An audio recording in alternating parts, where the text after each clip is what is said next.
السلام علیکم ورحمۃ اللہ وبرکاتہ۔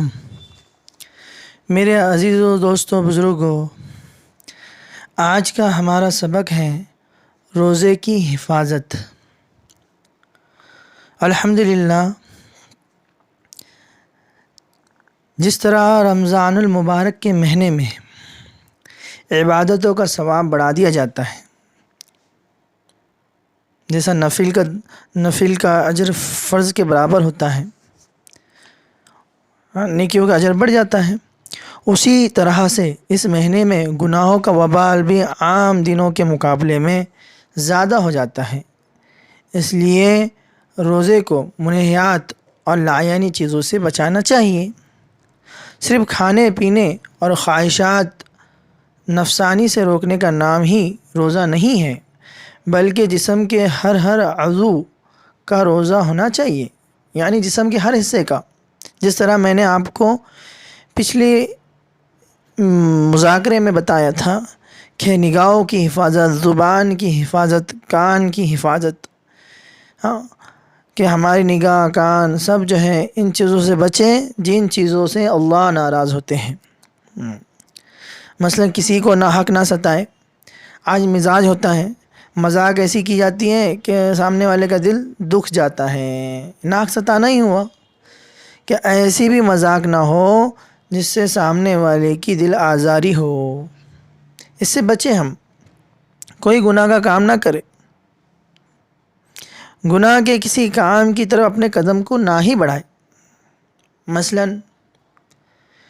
ایک جگہ گروپ بیٹھا ہوا ہے، وہاں پر جو ہے غیبتیں چل رہی ہوں، ہم بھی جا کے بیٹھ گئے۔ ایسا نہیں کرنا چاہیے، بلکہ بیٹھنے اور اٹھنے میں بھی احتیاط کرنا چاہیے کہ کن لوگوں میں ہم بیٹھ رہے ہیں۔ آج تو مزاج ہی نہیں ہے، آج صرف ہمارا ٹائم پاس کا میدان بنا ہوا ہے۔ چار لوگ دکھ گئے، وہاں کھڑے ہو گئے اور گفتگو شروع ہو گئی۔ اب اس گفتگو سے اللہ ناراض ہوں گے یا اللہ راضی ہوں گے، اس کی کوئی پرواہ نہیں۔ کسی غلط چیز کو نہ دیکھیں، خاص طور پر موبائل، ٹی وی، انٹرنیٹ وغیرہ میں فحش چیزوں کو دیکھنے سے بچیں۔ اللہ حفاظت فرمائے۔ آج اس زمانے کے اندر اور معاشرے کے اندر جو ہے سب سے زیادہ غفلت جو ہو رہی ہے، وہ اپنے جو ہے موبائل کے اندر غلط چیزیں دیکھنے کا شوق زیادہ بڑھتے جا رہا ہے۔ اور معاشرے کے اندر ایک وقت تھا کہ بچہ 10ویں کے اندر ہو یا 11ویں کے اندر ہو یا 12ویں کے اندر، اس کے پاس موبائل نہیں ہوتا تھا۔ اب جب زمانہ بڑھتا گیا آگے تو چھوٹا سا موبائل وداؤٹ کیمرے کا، بغیر کیمرے کا دیا جاتا تھا، تاکہ وہ اگر کہیں اپنے علاقے سے دوسرے علاقے کے اندر پڑھنے کے لیے جا رہا ہے تو بھی حال چال پوچھ لے کب آنے والا ہے کب نہیں، اس بارے میں ماں باپ کی فکر۔ لیکن آج تو ایسا حال ہو گیا، اللہ معاف کریں، کہ ماں باپ بھی جو ہے اپنی اولاد سے غافل ہے، اور اولاد کی ضد پر ماں باپ بھی جو ہے اپنے آپ کو اولاد کی ضد کے سپرد کیے ہوئے ہیں۔ 10ویں میں بچہ ہے، اسے کیمرے والا موبائل دلانے کی کیا ضرورت ہے؟ پاس ہو گیا 10ویں تو کیمرے والا موبائل، وہ بھی اچھا ماشاءاللہ 20,000 کا، 15,000 کا۔ دوسرے بھی 12ویں پاس ہو گیا تو موبائل اچھا۔ اب یہ بچہ سوشل میڈیا پر، فیس بک پر اور جو ہے انسٹاگرام پر اور جو ہے ٹویٹر پر جو ہے کس سے چیٹنگ کر رہا ہے، کس سے بات کر رہا ہے اور کیا کیا دیکھ رہا ہے، ان ماں باپ کو، اس کے چاچا کو بھی پتہ نہیں۔ آج یہ حال ہے، بلکہ وہ گناہوں کے اندر مبتلا ہوتے چلا جا رہا ہے، اس کے اندر جو ہے نا فحاشیت پیدا ہوتی جا رہی ہے اور یعنی پیدا، اس کی آنکھوں کی حیا مر جا رہی، اور ان کو کسی بات کی فکر نہیں ہے۔ اگر کوئی خیر خواہ سمجھانے چلے جائے تو اسی کی دشمن بن جائے۔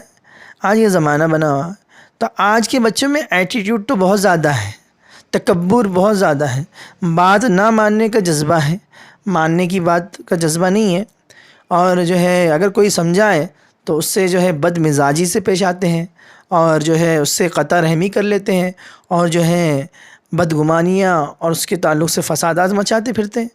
آج کا حال بڑا خراب ہے۔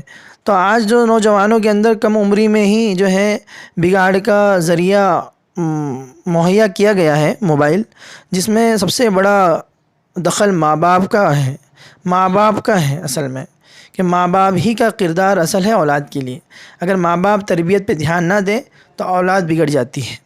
تو آج ہی ہے ماشاء اللہ، ماں باپ تو بچے بہت کما رہا ہے، لیکن کمانے کے ساتھ ساتھ اولاد کی تربیت کا بھی جو ہے خیال رکھے، صرف مارکیٹ میں اپنے لیول کو بنانے کا خیال نہ رکھے، یہ ضروری ہے۔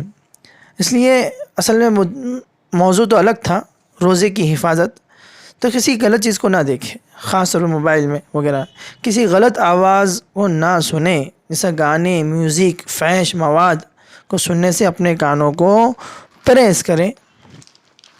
یہ چیز ہو گئی۔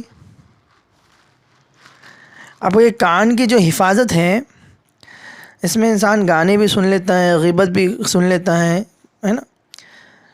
لیکن عزیزو، دوستو، بزرگو، حدیث شریف میں وعید آئی ہے گانے کے بارے میں، کہ اللہ کے نبی علیہ السلام نے ارشاد فرمایا، دو آوازیں دنیا اور آخرت میں قابل لعنت ہیں، ایک میوزک کی آواز، دوسرا مصیبت کے وقت بین کرنے کی آواز ہے۔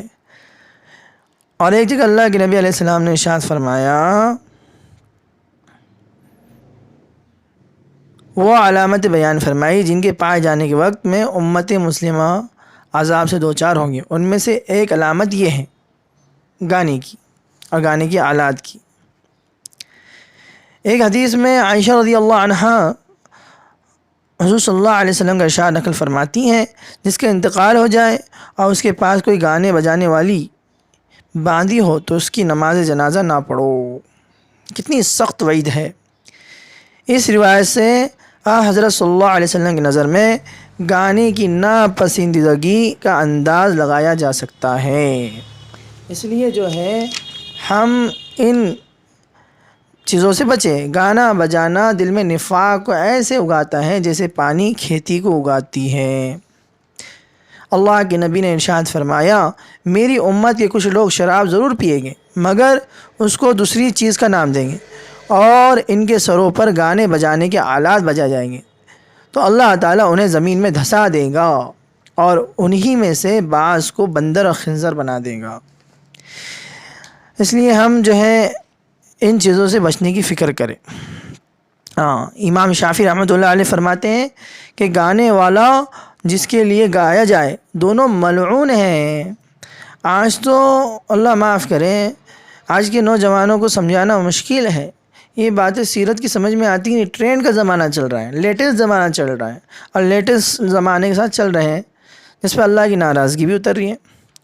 اب تو ایک ماحول بن گیا ہے، کسی کا برتھ ڈے ہو تو اسٹیٹس پہ لگا دو گانوں کے ساتھ۔ اللہ کے نبی کے ارشادات کو دیکھو تو ڈر لگتا ہے کہ اللہ کے نبی نے فرمایا گانا سننا گناہ ہے اور گانے سے مزہ اٹھانا کفر ہے۔ سوچنے والی بات ہے۔ اور یہ جناب اسٹیٹس لگا رہے ہیں، ہیپی برتھ ڈے ٹو یو، اور اس پہ گانا بج رہا ہے۔ بعض جگہ تو ماشاءاللہ سب کو دعوتیں دی جا رہی ہیں کہ آج بھائی کا برتھ ڈے ہے، بھائی کا برتھ ڈے ہے، میرے دوست کا برتھ ڈے ہے، سب کو جمع کیا جا رہا ہے اور کیک کاٹے جا رہا ہے اور ڈانس کیا جا رہا ہے۔ اللہ معاف کرے، اللہ معاف کرے۔ دونوں ملعون نے فرمایا، گانے والا بھی اور سننے والا بھی۔ حضرت نافع رضی اللہ تعالیٰ عنہ فرماتے ہیں کہ وہ ایک مرتبہ حضرت ابن عمر رضی اللہ عنہما کے ساتھ سفر میں جا رہے تھے، انہوں نے مزمار گانے بجانے کے آلہ کی آواز سنی تو اپنے دونوں کانوں میں انگلیاں دے دی اور اس جگہ سے دور ہٹ گئے تاکہ آواز نہ سن سکے، اور فرمایا کہ میں نے نبی کریم صلی اللہ علیہ وسلم کو دیکھا ہے، جب بھی ایسی آواز سنتے تھے تو یہی عمل کرتے تھے۔ اس لیے عزیز و دوستو بزرگوں، اللہ کے نبی علیہ السلام نے بھی یہی عمل کیا، تو حضرت عمر رضی اللہ تعالیٰ عنہ نے بھی یہی عمل کیا کہ اپنے کانوں میں جو ہے انگلی ڈال کر وہاں سے نکل گئے۔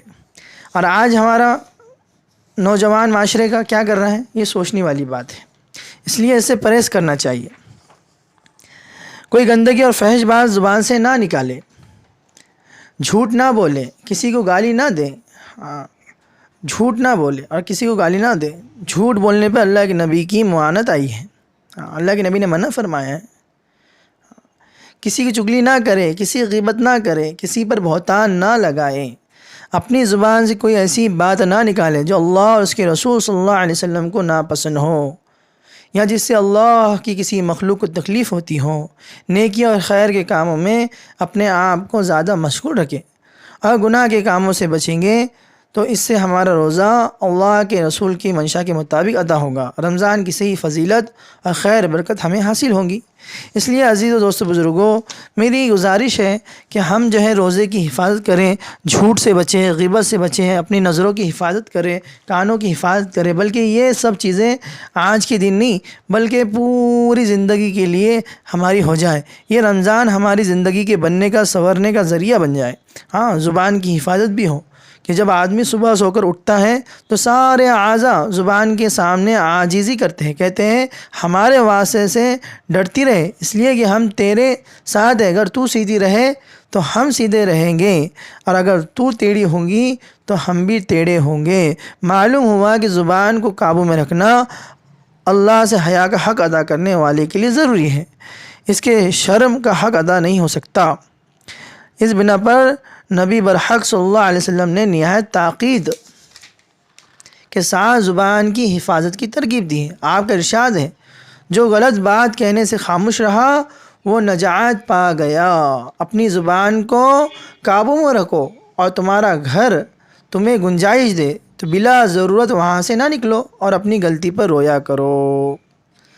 اس لیے عزیز و بزرگ دوستوں، ہمیں اہتمام کے ساتھ اپنے اعمالوں کو مزین کرنا ہے، اور جو خرافاتیں جو ہے اللہ اس کے رسول کے ناراض کرنے والی چیزیں جو معاشرے میں شروع ہیں، اس کو ہمت کر اور محبت سے، الفت سے اس چیزوں سے ہمارے نوجوان طبقے کو نکالنے کی فکر کرنا ہے، اور ماحول ایمان کا، اعمال کا بنانا ہے۔ ہاں، کیونکہ بعض لوگ شدت پہ ہوتے ہیں، گناہ خواہشات بت کی طرح ہوتی ہیں جس میں انسان کو ماننے میں اور سمجھنے میں ٹائم لگتا ہے، اس لیے بدگمان بھی نہ ہوئے کہ وہ سامنے والا نہیں مان رہا، ہاں، بلکہ اللہ سے امید رکھے۔ داعی پر امید ہوتا ہے، اور جتنے بھی چیزیں الحمدللہ ہم پوری امید کے ساتھ کریں گے اور ماحول کو ایمان اعمال کے اعتبار قائم کرنے کی فکر کریں گے، انشاءاللہ اللہ سے امید ہے کہ اللہ رب العزت کی مدد نصرتیں آئیں گی۔ اور جس طرح میں نے کہا، گانے بجانے سے، برتھ ڈے منانے سے، ان چیزوں سے ہم بچیں۔ ہاں، یہ کوئی مسئلہ نہیں ہے ہم یہ سوچیں کہ سال بھر ہم سے کتنے گناہ ہو جا رہے ہیں اور ہم برتھ ڈے منا کے کیا ثابت کر رہے ہیں۔ ہم نے تو یہ سوچنا چاہیے کہ ایک سال ہمارا کم ہو گیا ہے، اللہ کے سامنے رونا چاہیے، مناجات کرنا چاہیے کہ یا اللہ، اب جو یہ سنے زندگی بخشی ہے آگے کی، اسے نیکی اور تقوی والی بنا دے۔ ہاں، صلاۃ و حاجت، صلاۃ و شکر، صلاۃ و توبہ پڑھنا چاہیے، اللہ کے سامنے رونا چاہیے، اس دن قرآن کی تلاوت، ذکر، اذکار کرنا چاہیے۔ ہاں، اسی دن میں اس لیے کہہ رہا ہوں تاکہ زیادہ تر اعمال مشغول ہو کے اللہ کے یہاں اپنی زندگی کو قبول کروائے۔